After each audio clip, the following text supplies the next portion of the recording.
So this morning I got a really good delivery from Amazon. I got the Mica watercolour paints arrive and I selected the fairy tale option. I'm just going to go ahead now and open those. I've already had a look on the back of them. On the back of the box there are instructions on how to use them. Everything else is in German, but put water on, allow for 3 minutes and then swipe. It does say pearl colours are slightly curved at the bottom. This can lead to a hole appearing in the middle of the pot with extended usage. This is not a defect but a natural occurrence. I'll be honest, I'm a little bit shocked that when you actually open this case, the paint palette is quite small. Quite a small, much smaller than they appear when you look at the box. So inside, as you've seen, random bit of cardboard. We have sterling silver, rose, lavender, unicorn, blackberry and silver grey. So I'm going to go ahead and wipe these over with some water and then get ready, set up to show you how these look and work. Okay, so I've labelled a sheet of watercolour paper and I've set it up so that I can see really how these paints are going to work. I've wet the paints. I want to do them against a white background, against a black background, how they react on colour, and then how they're going to react with colour placed on top of them. I've just got a new brush come this morning as well, a Winsor Newton size 4, I think it is. So I'm just going to go right in now and try the sterling silver. Coats the brush quite nicely. Feels a bit like a makeup palette or a eyeshadow, like a creamy eyeshadow when you're touching it. I don't want to push too hard because I feel like I could go right through the very small pan of colour. Yeah, so that's left a nice silver shine on there. Makes kind of pearlescent. Obviously you're not really going to see the white on the white with the silver one. Just to let you know, the paints that I've used here are MozArt. Again, these are new. I will be doing an unboxing on those. So I'll swish that out now, I think.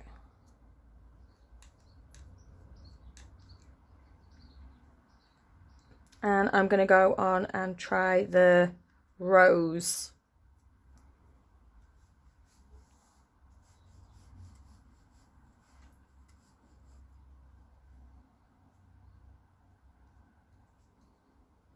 It seems to do a really amazing thing in the water. You can see all the sort of mica colour powders and pigments swirling in there. Gives a nice effect in the water pot, if nothing else. That one you can see, obviously, more pigment to it. Don't know if I'd have called it rose. Seems to be quite browny more than pink. But again, a nice shimmer. Go on to the lavender now.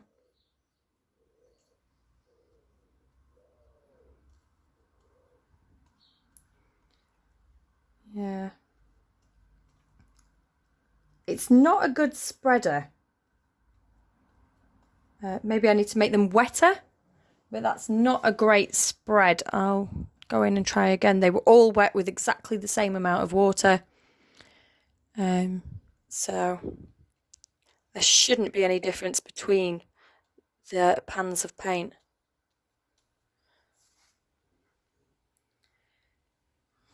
Again, there's a lavender kind of hue. It's definitely more lavender in the pan. But I don't think you could paint with that and call that a true lavender or even a complete shade of lavender, if I'm honest with you. I'm going to try the unicorn, the mythical beast.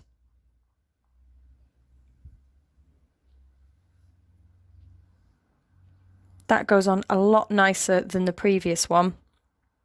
Much better coverage. Not quite sure what colour unicorns are, but that's a really nice gold. There's some red tones in there. A few maybe orangey brown tones. Just trying to give you a true impression of what I'm actually seeing there. I'm doing this with full daylight on a sunny day to give a clear, accurate viewing for you. The paint pot looks like something swirly from Harry Potter right now, the water pot. The blackberry, this is the one I'm most interested in to see how this goes. Again, not great coverage. I'm re-wetting the pan. See if that helps. Maybe they've dried out. But no, the coverage just doesn't feel the same on that one. It's a nice blackberry colour. A deep, good, ready purple mix.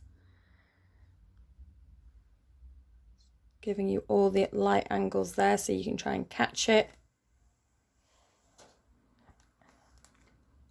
I can see how that could work to highlight a few different projects, but I'm just going to go in and wet this one again because they seem to dry up very quickly. Show you the way that it's swirling round and round in the water. You can see all the little different pigments that are coming off on the brush there. So let's try silver grey.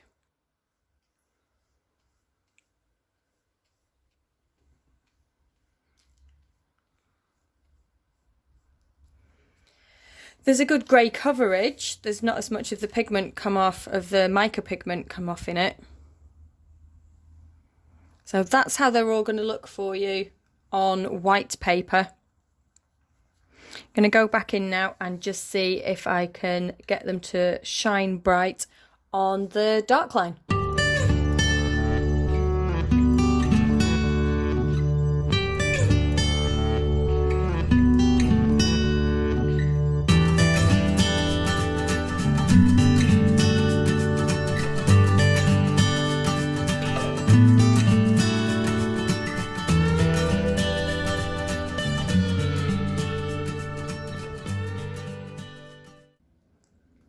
So as you can see, the coverage against black and on the blue creates some quite difference. So if we take the sterling silver, although the black background paint on this wasn't that great, you can see a strong silver line, and against the blue it's given a really lovely pearlescent effect to the blue. It covered the dark quite well, didn't affect the colour underneath too much.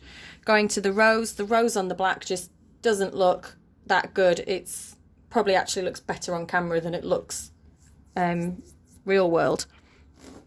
Against the blue, those colours probably wouldn't have gone together anyway, with it being a rose on a blue, but it's covered it quite well. There's also a no smudge, which I quite like. It doesn't want to smudge once it's dry.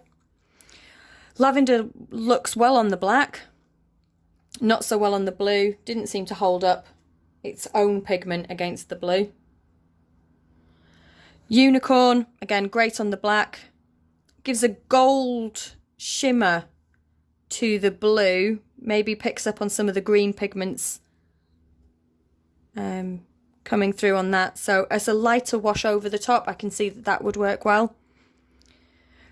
Blackberry wouldn't usually go on blue, I'm aware of that, but it does work well on the black.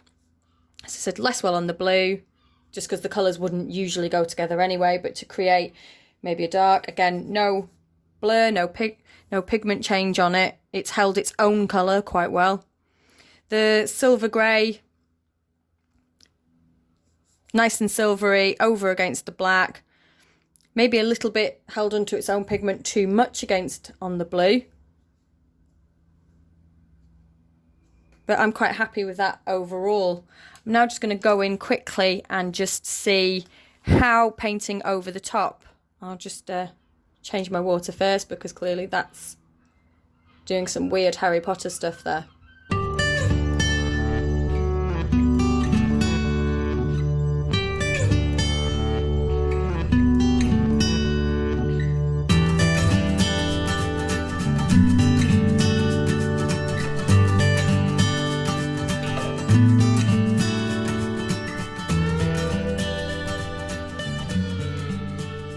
With the silver grey, I'm going to go back in and try a blue rather than going for a black, which is what my first instinct was.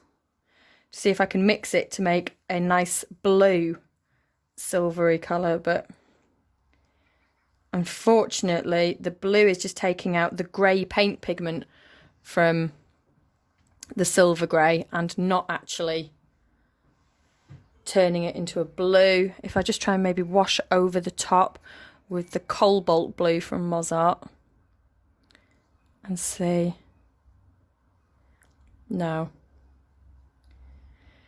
So in summary, am I happy overall with these? Not amazingly. I was expecting to be blown away and wowed. I don't know if it's just this make, although I'd bought this make because of the reviews I'd read and I'd seen other people using them to great effect. But I am not completely over enamoured with these. The actual amount of paint is quite small for the price. I think that you could probably make a lot better yourself. To show you how they look outside and now that they're completely dry.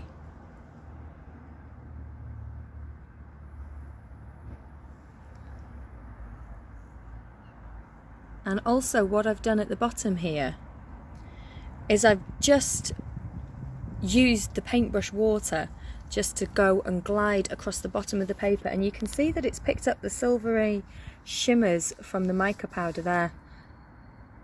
Hardly anything comes off on your finger, which is good, so it is adhering really well. And if I go back up just to show you the lavender